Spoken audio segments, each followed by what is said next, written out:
Bueno, lo que escuchábamos antes es el tema que compusieron Joan Manuel Serrat y Eduardo Galeano juntos, Mala Racha. Le he pedido a Eduardo que leyera su texto Miedos de comunicación. Voy a agregar un pequeño dato. Aquí en Argentina hubo también un periodista que dio por hecho el golpe por Canal 13, Nicolás Repetto, que me acuerdo. Pero bueno. Y este dice: en el día de hoy, abril 11 del año 2002, un golpe de Estado convirtió al presidente de los empresarios en presidente de Venezuela. Poco le duró la gloria. Un par de días después, los venezolanos volcados a las calles restituyeron al presidente elegido por sus votos. Las grandes televisoras y las radios de mayor difusión de Venezuela habían celebrado el golpe, pero no se enteraron de que la pueblada había devuelto a Hugo Chávez a su legítimo lugar. Obvio, ¿no? Por tratarse de una noticia desagradable, los medios de comunicación no la comunicaron.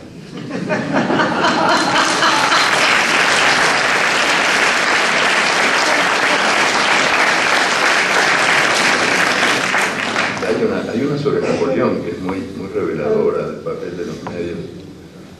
¿Dónde está esa de Napoleón? A ver si la encuentro ahora, la puedo leer también, que tiene mucho que ver con esto. Trabajando la historia, digamos, yendo hacia arriba y hacia abajo, y hacia un costado y hacia otro, ¿sentís un criterio de progreso de la historia o de repeticiones, de avance optimista hacia un futuro o no? Y es muy difícil de decir eso, porque además sería imposible hacer un balance, ¿no? Hay que ver dónde, cuándo, de qué hablamos, en fin. Y yo desconfío mucho de ese tipo de ejercicio, ¿verdad? Porque lo enjaulan al tiempo. Al tiempo hay que dejarlo que vuele y que nos sorprenda, además. Porque si no caemos en el vicio característico de algunos intelectuales, incluso de la izquierda, que se enojaban con la historia cuando la historia no se les parecía, ¿no? El problema con la realidad es que no me merece. O que decretaban el fin de la historia. Sí, por ejemplo, como el japonés. Como el japonés. El fin de la historia, por favor. La historia nace de nuevo cada mañana y nunca es como pensamos que va a ser. Lo mejor que contiene la historia es la cantidad de sorpresas que tiene adentro. Como lo mejor que tiene el mundo está en la cantidad de mundos que el mundo contiene. Y esas sorpresas son, por suerte, incontrolables y además impredecibles. Y eso es lo bueno que tiene el acto de vivir, que quizás el mejor de tus días todavía no ha ocurrido y te está esperando a la vuelta de la próxima esquina. Yo cada vez que una gitana se me acerca y me ofrece leerme Porvenir, le pago para que se vaya.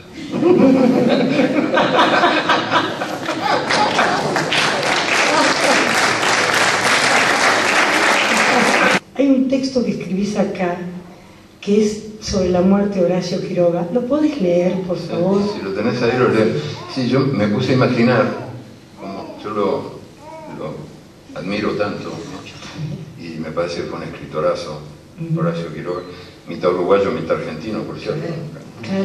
Nació en el Uruguay y ahí se crió, pero después se realizó como escritor. A eso le decimos rioplatense. No, pero en este caso es verdad, porque además se sentía de las dos patrias y de lo bien que hacía, porque no solamente hay que romper con los esquemas tradicionales que enjaulan el tiempo, que lo reducen a una cantidad de numeritos, o que creen que puede ser medido y controlado. También ocurre lo mismo con el mapa, ¿no? Que algún día lograremos realizar el ideal de un mundo sin fronteras. Ojalá alguna vez sea así. Y entonces casos como lo de Quiroga serán normales, ¿no? Y yo también, la verdad que toda la época que yo pasé aquí y en los tiempos de la revista Crisis y todo eso es una parte sustancial de mi vida. Entonces, claro, yo soy uruguayo y argentino también, y bueno, y de muchos otros lugares, porque cuantos más lugares tengas en el mundo, mejor, ¿no? Claro. Y entonces, bueno, hablando así de literatura, Horacio Quiroga es uno de mis escritores preferidos, creo que ponía el alma en todo lo que escribía. Y se me ocurrió imaginar cómo hubiera escrito él su propia muerte. Entonces cometí este acto de audacia. En febrero 19, quizás Horacio Quiroga hubiera contado así su propia muerte. Hoy me morí. En el año 1937 supe que tenía un cáncer incurable y supe que la muerte que me perseguía desde siempre me había encontrado. Y enfrenté a la muerte cara a cara y le dije, esta guerra acabó. Y le dije, la victoria es tuya. Y le dije, pero el cuándo es mío. Y antes de que la muerte me matara, me maté.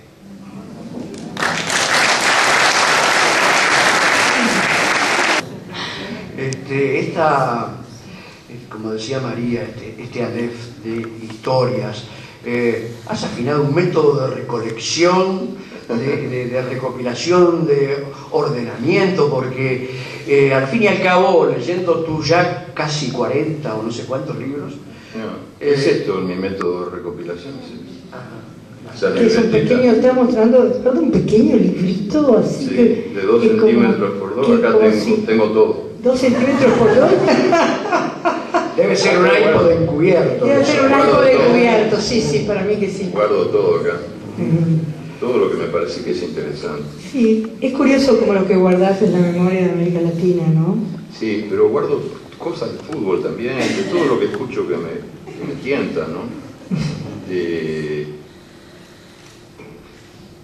Una nieta mía de 4 años para 5, que me dijo, yo lo anoté enseguida acá porque me pareció lo más profundo que había escuchado en muchos meses o años. Me dijo, ¿sabes qué? Una cosa que me pasa a mí es que yo siempre quiero estar donde no estoy. Y yo pensé, pero mija, esa es la tragedia humana. Nunca lo había escuchado mejor. Digo, te lo voy a escribir eso, porque eso es una maravilla. ¿Cómo se te ocurrió? Pero ella ya estaba en otra, jugando. Me echó la frase y después se fue. Pero no, pues anoto todo. Es como la ficción de Dios, ¿no? Sí. Es como la ficción de Dios. Sí, exactamente. Estar en todas partes y no estar en ninguna al mismo tiempo. Pero es verdad que todos queremos estar donde no estamos. Así es, así es. Una vieja pasión humana completamente inútil.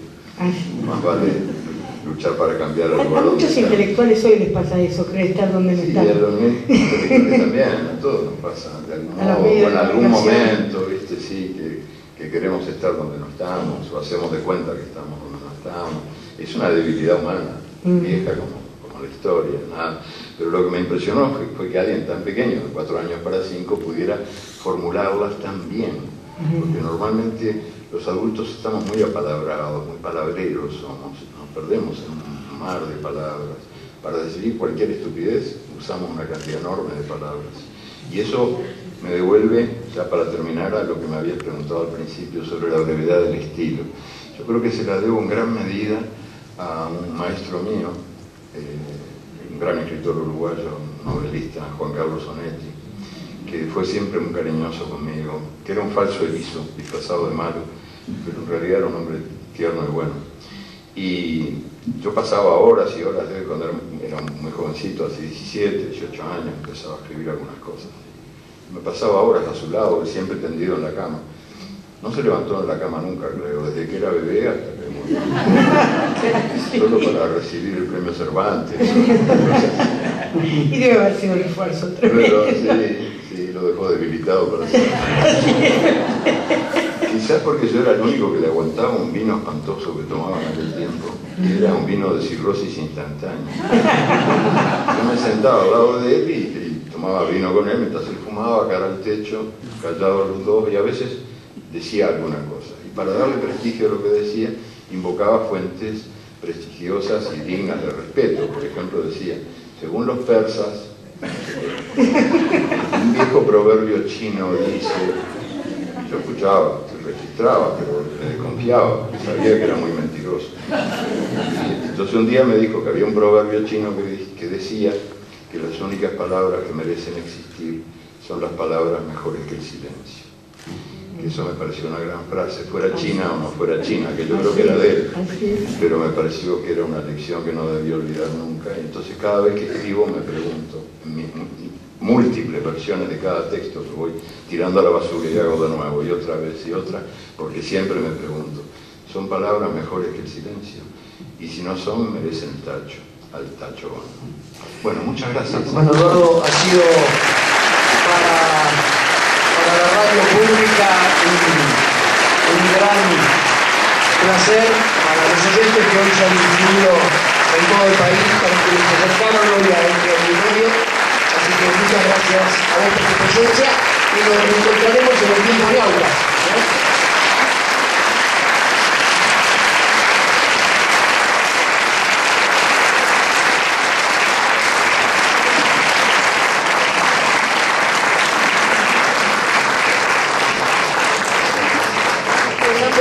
En nombre de la radio pública les agradecemos la presencia a todos los que se han acercado aquí a compartir esta tarde. Los invitamos a las actividades que hay aquí en el auditorio. Muchas gracias por compartir esta tarde.